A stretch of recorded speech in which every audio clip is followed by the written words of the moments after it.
False allegations can, and often do, result in job loss, not to mention difficulty finding employment in the future. Most businesses fear being associated with or viewed as being supportive of the accused, so they will let them go. One study by the Innocence Project found that 75% of those alleged to have committed abuse or SA lost their jobs as a result of the allegation. And later, even if they've been fully exonerated, they'll have difficulty getting a job because things like arrests and indictments will show up in background checks. This is despite the fact the charges were later dropped or found to be completely false. And that is why today, men no longer feel comfortable working with women because they know at any second, all it takes that woman to say is, I didn't like the way he smiled at me. He made me feel uncomfortable. Just these little words can destroy what took a man 10 years, 20 years, 30 years, depending on their age, 40 years to build.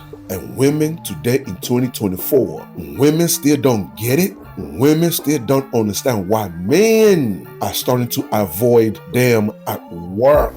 And that, ladies and gentlemen, is what we are going to talk about in today's episode. Hello, welcome to Reactions and Reviews. I'm your humble host, Eze. Thank you, and I hope you enjoy the show. Women are still navigating the effects of the male-dominated workplaces a year and a half after the rise of the Me Too movement. Now, that's according to a new study by leanin.org. That's an organization dedicated to helping women achieve their goals. It found, and these numbers are very troubling, 60% of male managers say they are uncomfortable interacting with women at work, and that's up 32% from 2018. Workplace interactions that men are nervous about include mentoring, socializing, and having one-on-one meetings with women. Sheryl Sandberg, Leanin's founder and Facebook's chief operating officer, is with us first on CBS This Morning with a look at the survey's results. Well, we're in a bad place. So 60% of male managers in the U.S., 60% are afraid to have a one-on-one meeting with a woman. How do you get promoted without a one-on-one meeting? No one's ever gotten promoted without a one-on-one meeting. I feel confident in that. Men, senior men right now, are 9 times more likely to hesitate to travel with a woman and 6 times more likely to hesitate to have a work dinner. And the problem is that even before this, women, and especially women of color, do not get the same amount of mentoring as men, which means we're not getting an equal seat at the table. And, you know, it's not enough to not harass us. You need to not ignore us either.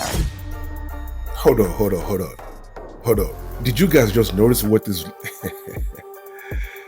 Wow, I can already tell she's a feminist. Just by those 2 words she just said, I can already tell she's a feminist. Basically, in her own words, men, not only do you guys harass us, now you also ignore us. Those are the words that just came out of this feminist mouth. I can already tell this is going to be one of those videos that's going to take me off. Let's keep going. Do you think they have cause to feel that way? Well, I think it's a false trade-off.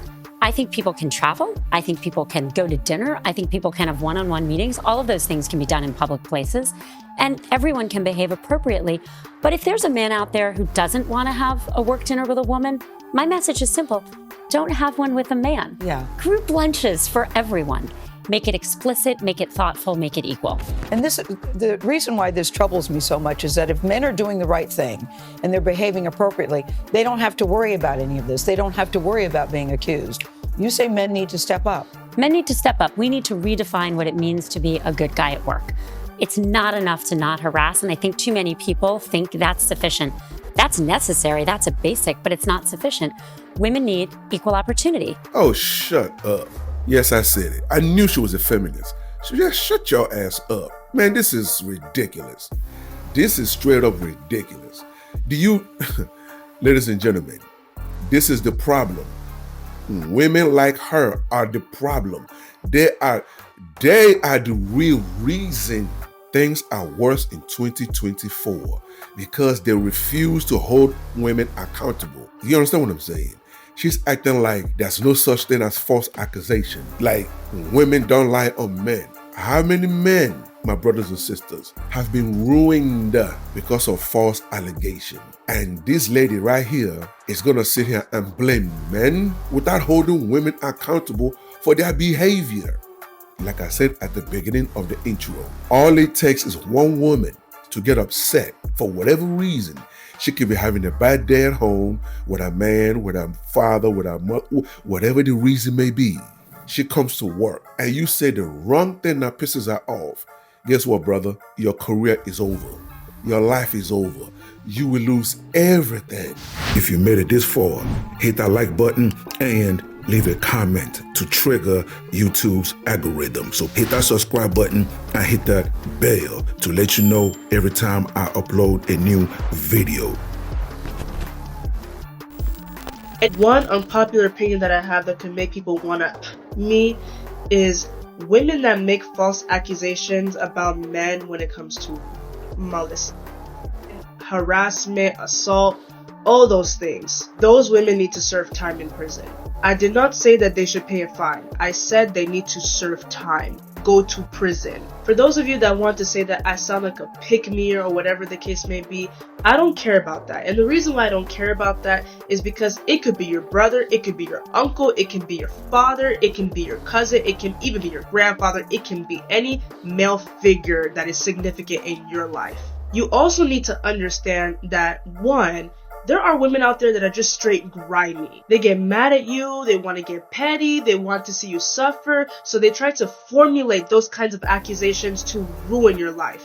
Women like that, why should we let them walk free? Another thing too is that it's not easy to say, I'm sorry. What is sorry going to do? You just ruined that man's reputation. Even if that man gets proven innocent, he can still get looked at crazy. People will still treat him differently because of your allegations. Lastly, there are many cases where it can take forever for someone to be proven innocent. What if it took 10 years? 15 years. It's one thing if you admit that you lied immediately after that man gets locked up. That's one thing. But there are some women that never come forward. And for that, how should you be punished? Because you need to be punished. There's no way. You cannot walk free after doing something like that. Ruining that man's life, ruining his reputation, messing up his family. And by the way, I'm talking about women that lie on purpose, not women that get the faces confused, because that happens sometimes. You know what? It should be like this. The longer you wait on purpose to confess, the harsher the punishment should be on you. Yeah. Man, and may God continue to bless this sister. May God bless this sister. She is spitting facts because there is no accountability. Women don't face prison. They don't go to jail. All they do is they just come out and say, I lied, or I'm sorry, blah, blah, blah, blah, blah. And that is it. That is it. But that man is ruined forever. Forever. You understand what I'm saying? And because women do not suffer or face any consequence of their false allegations is the reason you have fucking enablers like this lady right here, walking around talking this rubbish, talking this nonsense, enabling women to continue to destroy men with false allegations. Now, what do you guys think? Do you agree or do you disagree? Either way, leave your comments below so we can start this conversation. Until the next video, stay safe in the streets. Later. That will wrap it up for today's episode. And thank you for joining me. So please leave a comment below. If you agree, if you disagree, it doesn't matter. Leave the comment below. And also, you tell me what you want me to cover. You tell me what you want me to discuss and what you want me to react to. Okay? And that's it, ladies and gentlemen. Thank you so much for joining me. And I'll see you on the next episode. Please don't forget to subscribe. Let's rebuild the Black nuclear family. It is needed. Okay? God bless.